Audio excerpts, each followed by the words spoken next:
Hello everyone, कैसे हो आप सभी। हमारा जो नेक्स्ट टॉपिक है एजुकेशन मैनेजमेंट का, वो है शैक्षिक निरीक्षण एवं पर्यवेक्षण तथा संस्थागत नियोजन। इससे रिलेटेड जितने भी प्रीवियस क्वेश्चन हैं और जो बुक के पीछे क्वेश्चन हैं वो सारे मैंने इसमें ऐड कर दिए हैं।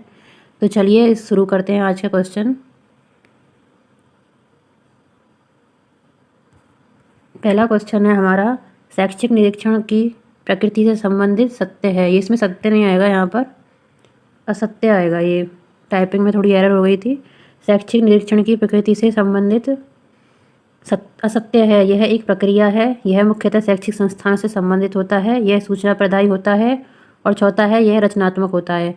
तो देखिए, जो निरीक्षण की प्रकृति होती है यह एक प्रक्रिया है, यह बिल्कुल सही है इसमें। दूसरा है, यह शैक्षिक संस्थान से संबंधित होता है, यह भी सही है। यह सूचना प्रदायी होता है, यह भी सही है। यह रचनात्मक होता है। इसमें रचनात्मकता की बात नहीं होती है। जो शैक्षिक निरीक्षण जो होता है यह है आपका विध्वंसात्मक होता है। विध्वंसात्मक होता है क्योंकि जो निरीक्षण की प्रकृति होती है वो नकारात्मक होती है, और जो पर्यवेक्षण होता है वो हमारा धनात्मक होता है और उसकी प्रकृति रचनात्मक होती है। नेक्स्ट जो आपका क्वेश्चन है, एक विद्यालय के सुधार हेतु संस्थागत योजना तैयार करने में आवश्यक सोपानों के उपयुक्त क्रम का चयन कीजिए। जो एक विद्यालय में संस्थागत योजना तैयार की जाती है उसमें आवश्यक सोपानों का क्रम क्या है, सबसे पहले क्या कार्य किया जाता है, इसमें बताना है आपको। तो देखिए, सबसे पहले जो है इसमें पहला है योजना का निर्माण, दूसरा है संसाधनों एवं सामग्री का आकलन, तीसरा है योजना की क्रियान्विति, चौथा है आवश्यकताओं का सर्वेक्षण और पांचवा है योजना का मूल्यांकन। तो सबसे पहले जो है इसमें ये देखा जाता है कि जो आपकी संस्था की जो भी योजना आप बना रहे हैं उसमें आवश्यकताएं क्या हैं। सबसे पहले आवश्यकताओं का सर्वेक्षण किया जाता है। तो सबसे पहले आएगा फोर्थ, इसमें आएगा ऑप्शन सी। सबसे पहले आएगी आवश्यकताओं का सर्वेक्षण, फिर योजना का निर्माण किया जाता है आवश्यकता के अनुसार, फिर इसमें देखा जाता है कि विभिन्न संसाधनों सामग्रियों का आकलन कितनी कितनी हमको चाहिए। उसके बाद तीसरे में आता है योजना की क्रियान्विति, फिर उसके बाद आता है मतलब योजना का अपन कार्यान्वयन करने के बाद उसके बाद हम लास्ट में मूल्यांकन करते हैं कि क्या हमारे जो लक्ष्य हैं जो हमने बनाए हैं वो हमारे प्राप्त हुए हैं या नहीं। तो इसका आंसर हो जाएगा ऑप्शन सी। नेक्स्ट आपका क्वेश्चन है, लोकतांत्रिक पर्यवेक्षण का गुण नहीं है। जो पर्यवेक्षण होता है उसमें एक तो लोकतांत्रिक होता है और एक होता है उसमें निरंकुश वाला।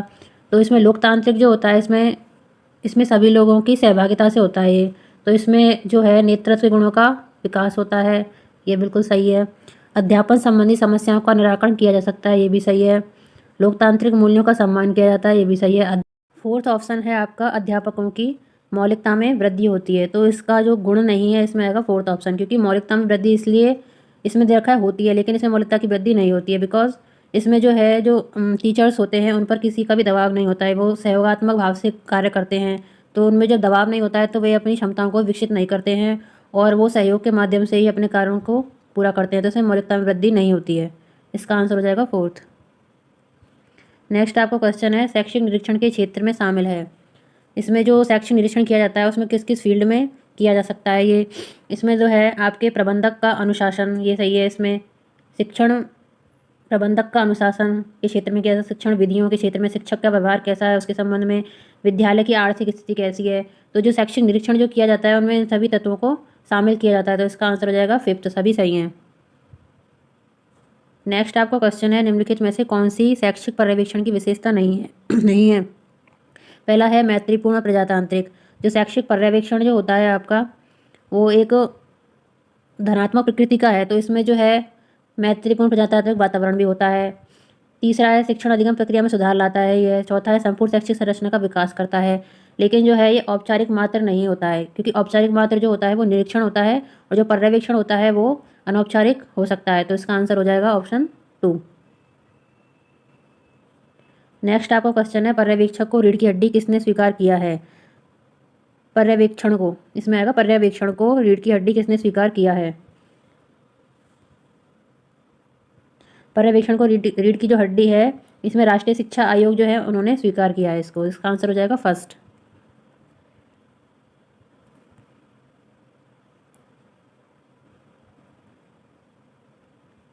नेक्स्ट आपका जो क्वेश्चन है, किस प्रकार के निरीक्षण में निरीक्षण अधिकारी शिक्षण की विधियों कि विद्यार्थियों की प्रगति, अभिलेख संधारण एवं इसी प्रकार के अन्य कार्यों में 200 निकालने के लक्ष्यों से विद्यालयों का दौरा करते हैं। तो इसमें मेनली जो है उनके 200 को निकाला जाता है इस फील्ड में। ये शिक्षण विधियाँ किस प्रकार अपनाई जा रही हैं, प्रगति हो रही है या नहीं हो रही, अभिलेखों का संधारण किया जा रहा है या नहीं। इनमें जो 200 निकालने के लिए जो किया जाता है, इसमें जो है ये जो है ऑप्शन बी आएगा इसमें, संशोधात्मक, क्योंकि इसमें संशोधन किया जाता है। उन 200 को निकाल कर फिर उनकी रिपोर्ट बनाई जाती है और उसी के आधार पर जो है उसमें संशोधन के लिए सुझाव, जो भी इनकी कार्यवाही होती है वो की जाती है। तो इसमें ऑप्शन हो जाएगा बी, संशोधात्मक। नेक्स्ट आपका क्वेश्चन है, शैक्षिक निरीक्षण किस प्रकार शैक्षिक पर्यवेक्षण से भिन्न है। तो देखिए जो निरीक्षण और पर्यवेक्षण में जो डिफरेंसेस हैं उसमें देखिए यह सतत प्रक्रिया है, इनमें सृजनात्मक नेतृत्व दिखाई देता है, यह अल्पावधि के लिए होता है, सकारात्मक दृष्टिकोण पर आधारित होता है। तो शैक्षिक निरीक्षण के बारे में इसने पूछा है कि ये किस प्रकार भिन्न है। तो देखिए शैक्षिक निरीक्षण जो होता है ना वो अल्प अवधि के लिए होता है मेनली, और जो पर्यवेक्षण होता है वो हमेशा चलता रहता है पूरे साल भर। जो जैसे किसी स्कूल में प्रिंसिपल है तो उसके पर्यवेक्षण में जो भी कार्य किए जाते हैं तो वो तो ऑटोमेटिकली चलते रहते हैं पूरे साल। लेकिन जो निरीक्षण होता है ये किसी बाह्य व्यक्ति, जैसे कि कोई डीईओ आ गए स्कूल में या किसी अधिकारी के आगमन के बाद ये निरीक्षण किया जाता है। तो ये जो है अल्प अवधि के लिए होता है। इसमें सृजनात्मक नेतृत्व तो नहीं दिखाई देता क्योंकि ये पर्यवेक्षण में होता है। सतत प्रक्रिया जो होती है वो पर्यवेक्षण होता है, और सकारात्मक दृष्टिकोण भी जो होता है वो पर्यवेक्षण में पाया जाता है। निरीक्षण में वो जो आपके दोष निकालने के लिए किए जाते हैं, तो इसमें सकारात्मक दृष्टिकोण की बजाय नकारात्मक दृष्टिकोण होता है। तो इसका आंसर हो जाएगा ऑप्शन नंबर 3, अल्प अवधि के लिए होता है। ठीक है फ्रेंड्स, आपको ये क्वेश्चंस हेल्पफुल लगे या नहीं कमेंट में ज़रूर बताइए। नेक्स्ट जो आपका टॉपिक है उससे मैं ऐसा कर रही हूँ कि 2011 से रिलेटेड जितने भी क्वेश्चन आए हैं एजुकेशन मैनेजमेंट के, उसकी वीडियो में अपलोड कर दूँगी, क्योंकि 2-3 दिन में मेरी ये बुक कंप्लीट हो जाएगी एजुकेशन मैनेजमेंट वाली। तो मैं सारे क्वेश्चन एक साथ ही ईयर वाइज 2011 का सॉल्व करवाऊंगी, फिर 2013 जितने भी 18 का, फिर 2022 के जितने भी पेपर हैं उन सबका ईयर वाइज कर लूँगी। क्योंकि इसमें क्या है, टॉपिक जो अब मैं पढ़ लेती हूँ उसके बाद जो प्रीवियस ईयर में सर्च करने में थोड़ी सी दिक्कत होती है, पता नहीं चलता बिना पढ़े कि ये इस टॉपिक का है या नहीं। तो इसलिए मैं पूरा पेपर सॉल्व करवाऊंगी नेक्स्ट जो वीडियो आएगी उसमें। तो इसके लिए मुझे 2-3 दिन और लगेंगे पूरी बुक करने में। ठीक है फ्रेंड्स, आपको ये वीडियो अच्छी लगी हो तो प्लीज़ कमेंट में ज़रूर बताएं और चैनल को ज़रूर सब्सक्राइब करें। Thank you so much.